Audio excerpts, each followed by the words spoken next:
Our learning objective is students will identify elements of poetry. Our elements of poetry we're going to focus on are rhyme, repetition, and alliteration. Rhyme is when we have words that end with the same sound or sounds, like cat, sat, bat, hat. Repetition are when the same words or lines are said over and over and over and over, right? So all throughout the poem, there'll be lines that repeat again and again and again. And that's because the poet really wants us to consider these words because they are important to the overall meaning of the poem. We also can have alliteration, and that is when we have words near each other that start with the same sound or sounds, like Peter Piper picked a peck of pickled peppers. A lot of the words in that sentence start with the letter P and have that P sound, right? So rhyme, repetition, alliteration.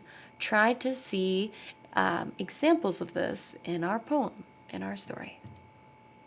Our story is called Equality's Call, the story of voting rights in America.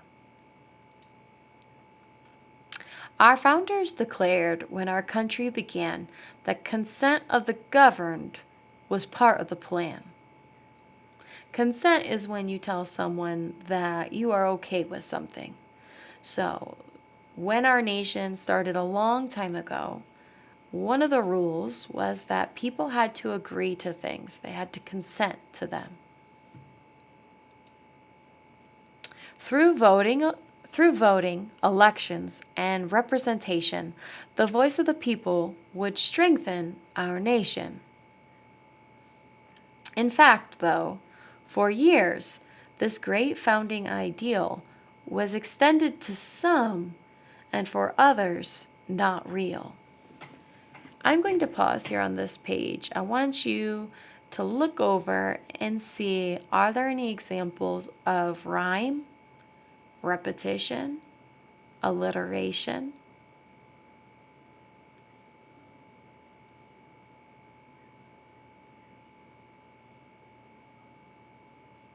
If you looked on our second side, you can see that the line 2 says, this great founding ideal. And then if we skip to the last one, says, and for others, not real. Ideal and real are rhyming words. But we heard in the distance equality's call.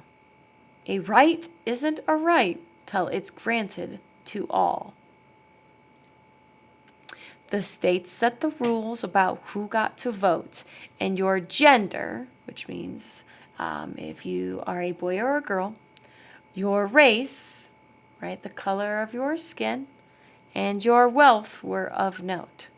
So in our picture, we can see that if you were a man a long time ago, you could vote, but then we have a big group of people who are not allowed to vote based on if they were a girl or if their skin was a different color, right? And so remember, this was when, our nation was still kind of developing, and we've come a long way since then, but this is an important part of our history. White men with property went to the polls, but the rest of the people were left off the rolls. Polls, rolls. Is that an example of repetition, rhyme, or alliteration? Polls, rolls. If you said rhyme, you're right. You're so smart and clever. The dream of democracy wasn't yet true. There were changes to make. There was work still to do. But we heard, growing clearer, equality's call. A right isn't a right till it's granted to all. Now I feel like I've heard this line before. A right isn't right till it's granted to all. if we've heard this before, if this line has been repeated or written again, is this an example of alliteration, repetition, or rhyme? If you said repetition, great job, right? Repetition is when things repeat. So we now have an example of repetition, right? A right isn't right till it's granted to all. This is the second time that it's appeared in the poem. So let's see if it continues to show up. The rules about wealth were the first thing to go. As more were enfranchised, right, or given more access, their voices could grow, and a small group of voices was raising the fact that enslavement was wrong, an unspeakable act. Good people stood up for the truth that they knew. Abolition and suffrage were long overdue. Abolition was us saying that slavery was wrong and needed to end, and suffrage is a fancy word for voting. We heard ever louder equality's call. A right isn't right till it's granted to all. So again, we have our repetition in we heard ever louder equality's call. A right isn't right till it's granted to all. And I like seeing here in this picture as we see the crowd growing and growing, right? That more and more people are, beginning to support this need for change, right? And this is how laws are created in the United States, right? More and more people agreeing that change needs to be made. There was war in our nation and slavery ended. Amendments were added to the franchise extended. Now more men could vote, at least so the law said, yet denial through taxes and tests was widespread. And the voices of women were mostly omitted or left out. In only some states was their voting permitted. So, right, change has been made and more men are allowed to vote at this point in history, but largely women are still not allowed to vote. But nothing could muffle equality's call. A right isn't right till it's granted to all. Now, what is that? Right? When something is written again and again, right? We see it over and over and over. What element of poetry is that? Right? Repetition. And we see the crowd is carrying a banner that says, "Give us the vote now. Votes for women. What will you do for woman suffrage or women's right to vote?"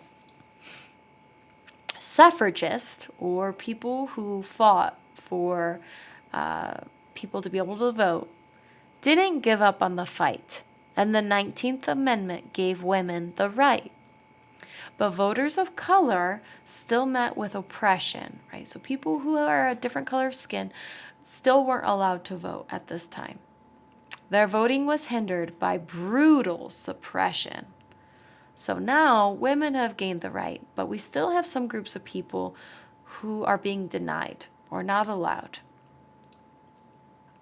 And here we have a timeline. So and this is real history. In 1924, we have the Indian Citizenship Act passed. In 1964, the Civil Rights Act is passed. In 1965, Selma to Montgomery March Voting Rights is passed. And then in 1970, the first extension of Voting Rights Act.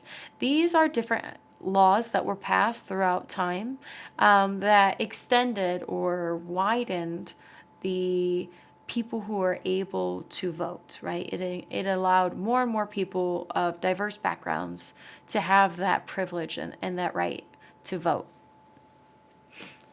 It says, so we passed legislation, which are those laws, to make voting fair, to extend and protect voters' rights everywhere. We heard it, we felt it. Equality's call. A right isn't right till it's granted to all. Right, and there our crowd is again growing larger and larger, and some of those people looking really passionate, especially that I look at that girl's face on the front, where you can see her mouth open, her features are really kind of sharp. It looks like she's chanting or she's yelling, she's calling out for this change. We also have men and women, people of different skin color, different race and ethnic backgrounds. And it's cool to see and to know that in our history, lots of people had to come together to make this change. The journey's not over. The work hasn't ended. Democracy's dream must be constantly tended, which means taken care of. But where we are now is a debt that we owe to the work of more people than we'll ever know. And each time we vote, we acknowledge the past. We honor our rights to ensure they will last. Again, looking at this page, I see past, last. Is this rhyme, repetition, alliteration? Past, last. These are rhyming words, right? They end with a similar sound. For to vote is to answer equality's call, and each time we vote with them all, right? And we can see people holding up all of their signs saying our voice, our vote, equality now. Voting is people power. Voting is people power. And that truly is what voting does. It gives people power, the ability to change things they don't like. And all throughout our history of America, this process has helped us shape our country. So we've pointed out some elements of poetry: rhyme, words that end in a similar sound; repetition, where we have lines that repeat over and over and over. Please look back through the story or talk with someone about maybe some other examples of these that you saw, or why you think the poet chose these specific words. Do they have extra meaning? Is there a message that the author wants us to take away from this story? Thank you.